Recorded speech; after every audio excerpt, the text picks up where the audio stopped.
Welcome to Tail Talk Grooming Chronicles with Hound Therapy, the podcast where we talk all things pet grooming, daycare, academy, and more.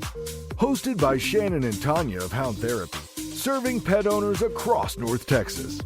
We're here to share expert tips, hilarious pet stories, and the inside scoop on keeping your furry friends happy and healthy. Our motto, humanity over vanity. And don't worry, we don't bite. Let's get started. Who let the dogs out? Who let the dogs out? Why does Hound Therapy require 1,500 hours of training when other grooming schools don't? Welcome back, everyone. I'm Sophia Yvette, the co-host and producer, back in the studio with Shannon and Tanya, professional groomers at Hound Therapy. Hi, ladies. It is so great to be back with you today, and I, for one, am so excited to learn more about this subject. So today's question centers around dog grooming training. Tell us why you require 1,500 hours, even though other dog schools don't. So this is something that we're very passionate about, and we're going to continue to talk about this over, a long period of time. So if you don't catch it all in this podcast, please stay tuned. Um, as I've mentioned before, we're an unregulated industry. In many places, you can go in and you can groom with little to no formal training at all because they are so desperate for help. We require here 1,500 hours of in school, in person, hands-on training. Uh, the others don't. I don't know why, other than money. 300 hours is not enough time to learn how to groom a dog. You cannot learn how to groom Not a dog. safely, anyway. It's not enough time to groom a dog. Most of our people cannot bathe and dry a dog properly within the first 3 months of grooming. It's a continuous hands-on learning process, and you need to do it repetitively with somebody who is able to correct your mistakes as you make them so that you can do them correctly and safely for you and for the dog. So, I mean, we're very, very passionate about this.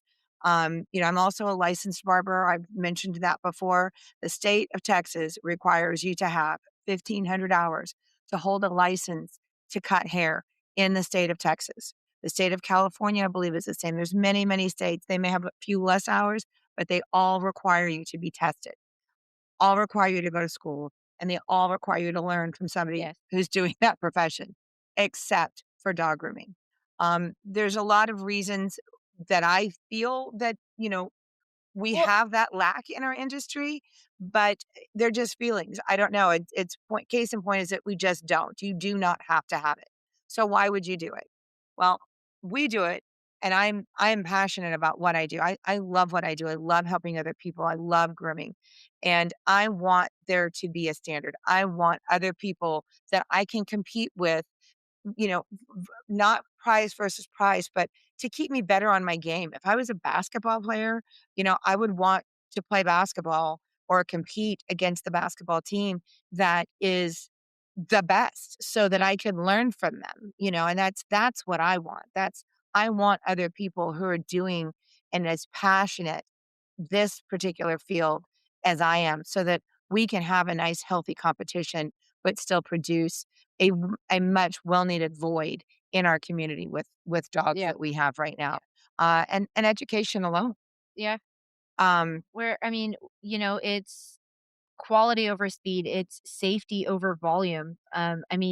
I get you have to have volume to make a profit. You have to have the volume, but there's ways to do that safely and within your realm versus just doing too much too fast. We try to set a realistic expectation, down to the point where, if you're wanting to start your own business, we'll have you write a business plan on dog grooming. Mobile, tell me how much does a mobile van cost? Let's think about this realistically and then how much you're going to spend. And then we're going to do that work in here. We're going to put down 7 or 8 dogs and on your list and say, okay, well, show me what you've got. Usually by one, it's nothing. You have nothing. You didn't bathe it properly. You don't know how to hold the dog for nails. The dog went to bite you or the dryer or the brush. How do you stop that? You stop that by having proper training. We've done this. They're not rushing your training. Yeah, no, we do not rush anything here. It's a slow and steady. Slow, steady wins the race. You're going to build up your time. You'll hear on our tales as we're talking through how our grooming school works that we time our students once they've learned and mastered a task.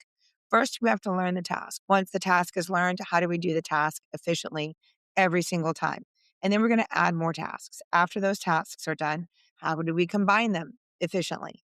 Once we've combined all of the tasks efficiently, we're going to ask you to tell me why you did it the way that you did it so that you can think about, well, we bathed this dog for this. I had to, put this dog's head in this direction for that. I needed to put a loose muzzle on because of, we want them to understand what it is that they're doing and why they're doing it. We're going to go from there to, okay, great. Now take all of those things and let's see how fast you can do them. So we're going to time you. Just how long did it take you to wash it and dry it? We're not forcing you to do it in an hour or 20 minutes. We just want to see what your basic time Mhm. for doing a proper job on your dog is going to be. Most students at the end of a 4 or 6 weeks course are somewhere bathing and drying, which is what our first courses are, is somewhere around 1 to 3 dogs. And if you look at that on a piece of paper, yeah, I mean, you're not going to make a living grooming 1 to 3 dogs a day, especially if you haven't even gotten to the grooming part. That's just the bathing and the drying. So for us, it's about now take that and let's work on your time and your speed. You get that by being confident. You're confident because you've got somebody else saying, it's okay, you can do that. Go ahead, let's do a little closer. Let's do a little closer. And the more you do it, the repetitive nature, Yes. the more you see these same dogs coming in, the more you see somebody else doing it next to you. Somebody who was in your spot 3 or 4 weeks ago is now doing what you're doing, you know, 15 minutes faster than what you're doing it. There's hope. We know that there's a light at the end of the tunnel. And for me, it is the only way. It's how I learned to groom. It's how I learned to barber. I worked for free for a year from a lady who knew how to dog groom. There's something to be said for apprenticeships. There just aren't offered very often. And the reason being is, If you find them, you're lucky. yes, and take advantage of those. If you find somebody that's a good groomer that's looking, to teach their trade and to pass it on and they've got a good reputation, by all means, do Take that. it. That's, yeah, 100%. We charge for our time because we're taking a full solid year to teach you how to do this job from the ground up. We're going to teach you about business. We're going to teach you how to talk to clients, how to figure out what cuts you're going to get, what the client wants, even when they don't say that, how to answer the phone, And how to retain your client and once you get them. how to build up that rapport. Because grooming, I hear a lot of, oh, I love animals, but I'm not really a people person. Well, people own You have animals, to be. so you've The got to the be. dogs don't pay the bills. I wish they did, but they don't. You know, I wish they paid anything. Mine just suck up At least dry. just the food bill.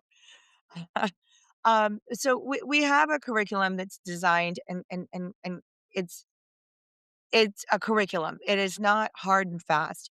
Everybody learns at a different speed. So it's kind of one of those schools that we teach K through 12th grade all together. We're all learning together all the time. We're all learning, from our mistakes, how to correct them, and how to pass what knowledge we do know on to somebody else who doesn't have that.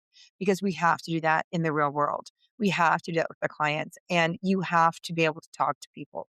So you need to talk to your students and your staff that's here, and it's just basic life skills. But you wouldn't be able to do what we're doing in a basic life skill with the type of skills that you need, and able to explain it to people who don't understand it. So it's just such a niche business that it's very difficult to get Mhm. all of this information. There's not a book where it's just written down how to dog groom a puppy cut for a Yorkie. Watching it on a video or reading about it online is not the same as doing it. I do have a final question for you ladies today. How does this standard reflect Hound Therapy's philosophy of humanity over vanity? So, like Tanya said, we need to make money to stay open. Yes. We have an appropriate charging. We believe that we are doing the most humane thing for the animal that's here. And although we have brand new people that are learning, we don't offer a student discount. We don't have discounted grooming here because this means to you that we have 2, sometimes 3 people there to help hold up your elderly dogs. We are taking our time to explain how to groom your dog in great detail to many, many people, including yourself. So we are taking the time to get to know your dog and give it the most humane experience that is needed here. We are discussing and breaking down. We're not complacent in what we're doing. We don't just pick up a dog and groom And it. and I've said it in a previous podcast as well. Your dogs aren't guinea pigs when they're here. Like, we may be a school, but they're not a guinea pig. Um, Uh, we don't just let them wing it. Yeah, the students are they're learning how to bathe and dry a dog for 3 months before they're able to do anything, and they're learning that with somebody standing directly beside them the whole time.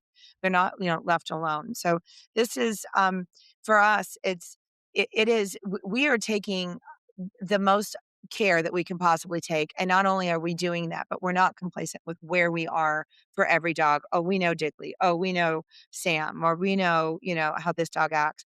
We're going to stop and explain this dog's attitude and temperament, his problems, his needs, wherever Or he why is he is that way. to every single person that's in here, every single time he's in here. And we're going to explain that to the customer as well, what we found. And our students are also going to be on the lookout. Our staff is on the lookout because we're always looking for new things and how we can improve. So we believe that foundation of philosophy really does Yeah. apply to the humanity for vanity for us, as we want what's best for your dog and for you. I love that. Thank you both for breaking that down so clearly for all of us today. We appreciate your time and we will see everyone next time. That's a wrap for this episode of Tail Talk with Hound Therapy. Ready to book your pet's next groom, daycare stay, or grooming academy tour? Call us at 469-367-0009. That's 469-367-0009 to schedule an appointment. Or visit us online at www.houndtherapy.com. Serving North Texas with expert pet care. Until next time, keep those tails wagging.